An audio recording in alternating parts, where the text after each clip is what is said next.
গাজার ধ্বংসস্তূপের মাঝেও থামেনি জীবনের লড়াই। ২ বছর বন্ধ থাকার পর আবারও অনুষ্ঠিত হল প্যালেস্টাইন ইন্টারন্যাশনাল ম্যারাথন।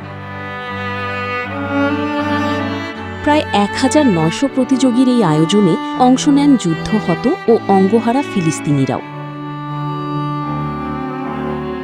কেউ ক্রাচে ভর করে, কেউ হুইল চেয়ারে বসে ছুটেছেন আশার পথে।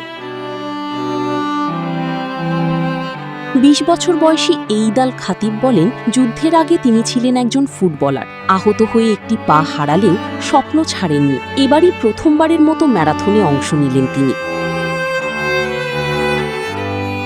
আয়োজকরা বলছেন, গাজার শিশুদের অধিকার আছে বেঁচে থাকার, স্বপ্ন দেখার এবং খেলাধুলা করার। অন্যদিকে বিজয়ী খালিল আল থারাবিন জানান, দীর্ঘ ৩ বছর পর এমন আন্তর্জাতিক আয়োজন গাজার মানুষের মাঝে নতুন উদ্দীপনা ফিরিয়ে এনেছে। ধ্বংস আর হতাশার মাঝেও গাজা যেন জানিয়ে দিল, তাদের দৌড় এখনও থামেনি।